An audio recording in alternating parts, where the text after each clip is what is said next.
Bonjour Laure. Bonjour Christine. Et bonjour à tous, bienvenue à tous pour la troisième étape de ce parcours Joie de vivre. Nous sommes très heureuses de participer à ce parcours et de vous accompagner dans la lecture que nous avons faite du troisième chapitre de l'encyclique du pape François, Laudato Si. Ce troisième chapitre est consacré à la recherche des racines de la crise écologique. Les symptômes, les manifestations de la crise écologique ont été présentés auparavant et nous les connaissons bien. La pollution, le dérèglement climatique, la question de l'eau, dont le manque se fait cruellement sentir, surtout pour les populations les plus pauvres.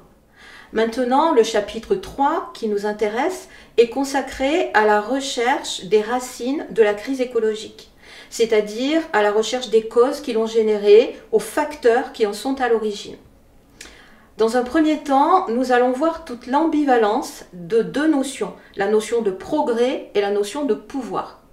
Le pape François décrit une ère nouvelle qui est la nôtre et dans laquelle le pouvoir technologique nous place à une croisée des chemins. Pourquoi croisée des chemins? Parce que tout d'abord, l'emballement de la technique et les transformations à partir des forces de la nature suscitent un enthousiasme qui est bien légitime.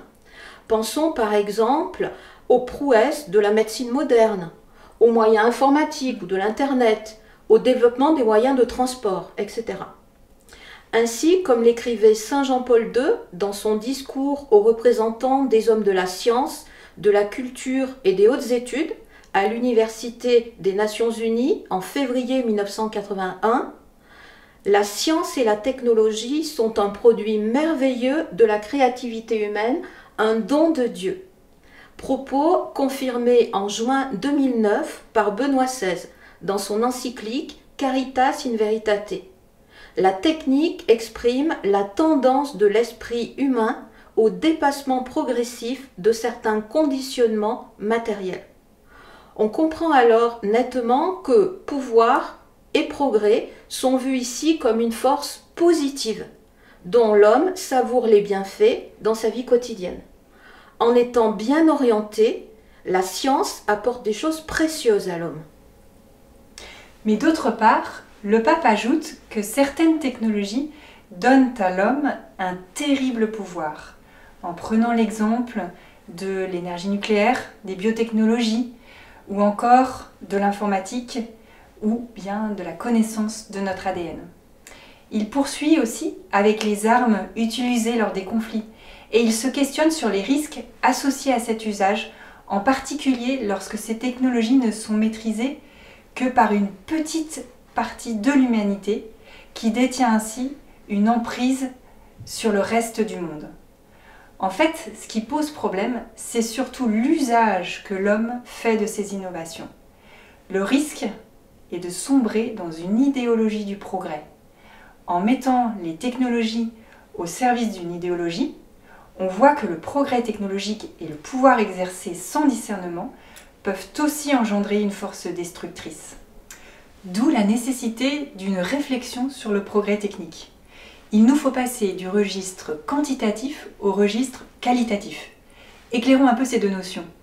Le quantitatif évoque les notions d'accroissement, l'illusion que nous avons de croire au caractère illimité des ressources naturelles. Le registre du qualitatif montre qu'il faut éduquer l'homme et faire un bon usage de ce pouvoir. Il faut une réelle prise de conscience et le développement de l'humain en responsabilité. Pour le dire autrement, c'est parce que l'homme a progressivement oublié ou ignoré la réalité de la nature et des choses qu'il s'est lui-même mis en danger. Voilà donc deux aspects visibles du progrès technologique qui donnent à l'homme un véritable pouvoir. Dans un second temps, regardons de plus près ce que le pape François appelle la globalisation du paradigme technocratique. Une fois que ce constat a été dressé, le pape François nous place devant l'ampleur du problème quand il parle d'un monde qui est dessiné par les technologies et qui finit par conditionner toute notre vie et le fonctionnement de la société. Il introduit alors un terme un peu savant auquel nous ne sommes peut-être pas habitués, c'est la notion de paradigme. Que signifie ce terme? Nous pouvons le comprendre aisément, nous pouvons l'expliciter simplement. En fait, un paradigme, c'est un modèle d'action. C'est une norme de pensée qui tend à s'imposer à tous les individus d'un groupe social. C'est une représentation du monde, une manière de voir la réalité, et dans ce cadre-là, tout est dominé par le pouvoir accordé à la technique. À l'évidence, par la science et la technique qui donnent à l'homme un pouvoir réel, le rapport de l'homme à la nature a changé. Alors qu'auparavant, il suffisait de tendre la main pour recevoir ce que la réalité naturelle pouvait nous donner, on pouvait ainsi récolter les fruits de la terre. Désormais, on doit extraire absolument tout ce qui est possible. C'est la volonté de l'homme. Il veut presser la nature au-delà même de ses propres limites. Cette logique perverse de domination de la nature déteint sur l'homme lui-même et sur le fonctionnement de la société. Ce conditionnement, on n'en a pas toujours conscience parce qu'il est difficile d'échapper à ce paradigme. Un modèle de société s'impose à nous comme allant de soi, dont les illustrations funestes sont nombreuses. Par exemple, le consumérisme, le gaspillage, l'emprise économique, la logique du profit, etc. Le pape parle même d'un moule qui finit par conditionner notre vie et le fonctionnement de la société. Cette spirale va jusqu'à orienter ou instrumentaliser nos choix au profit des intérêts d'entreprise, par exemple. On peut citer les moteurs de recherche qui nous suggèrent sur Internet des publicités commerciales selon les mots-clés que nous avons recherchés. C'est un exemple parmi tant d'autres qui sont parfois bien plus sournois. Pourtant, pouvons-nous en rester à ce constat? Non, le pape nous invite instamment à un changement de paradigme, à modifier nos manières de vivre et de penser. Il montre qu'un autre type de progrès, plus sain, plus humain, plus social, plus intégral est possible. Il veut que nous résistions à cette emprise technologique, que nous ne nous résignions pas. Il nous suggère de ralentir notre marche pour regarder la réalité d'une autre manière, pour recueillir et préserver les avancées positives durables. Quelques exemples. Des communautés de petits producteurs optent pour des systèmes de production moins polluants, ou bien quand la technique est prioritairement orientée pour résoudre les problèmes concrets des autres, avec la passion de les aider à vivre avec plus de dignité et moins de souffrance. Il faut bien admettre objectivement que le progrès de l'humanité ne se réduit pas au progrès technique et qu'il y a urgence d'avancer dans une révolution culturelle courageuse. Nous venons ainsi de comprendre que notre pape François appelle de ses vœux un changement radical de modèle de société. Alors maintenant, dans une troisième et dernière étape, nous allons montrer comment le domaine du travail peut devenir le lieu de ce changement, si nous le voulons, puisque il est notre participation à la création de Dieu. Tout ce cheminement de pensée nous conduit à une évidence, tout est lié.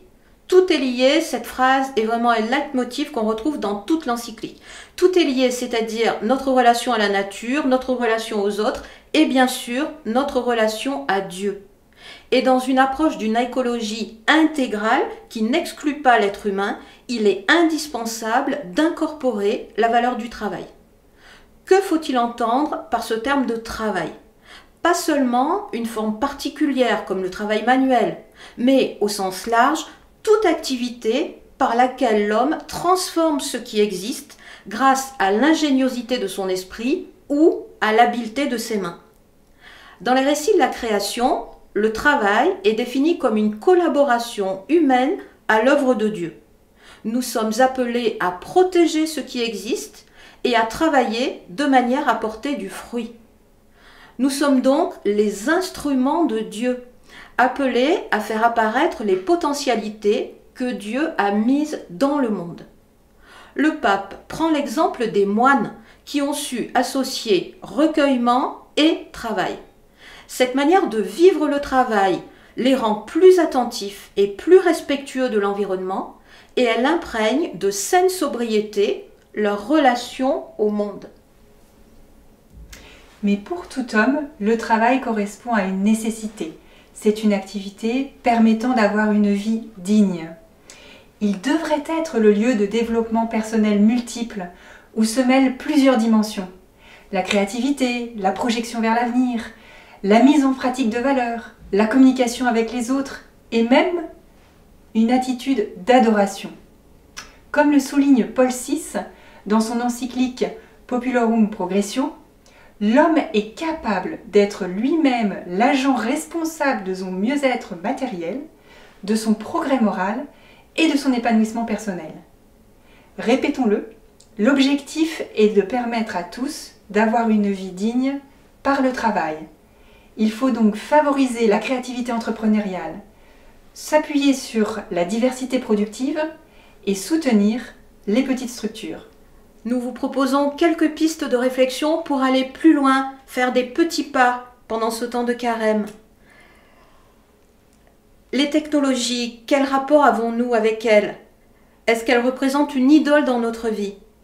Par exemple, je prends le temps de regarder ce qui facilite ma vie quotidienne, mon travail, les outils à ma disposition, l'accès à la connaissance, les transports, les découvertes, etc. Ou bien, deuxième proposition, deuxième question, quel rapport est-ce que j'entretiens avec eux? Séduction, fascination, sentiment d'être dépassé par ce qui évolue trop vite?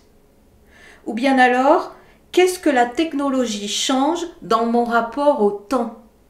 Bonne réflexion à tous.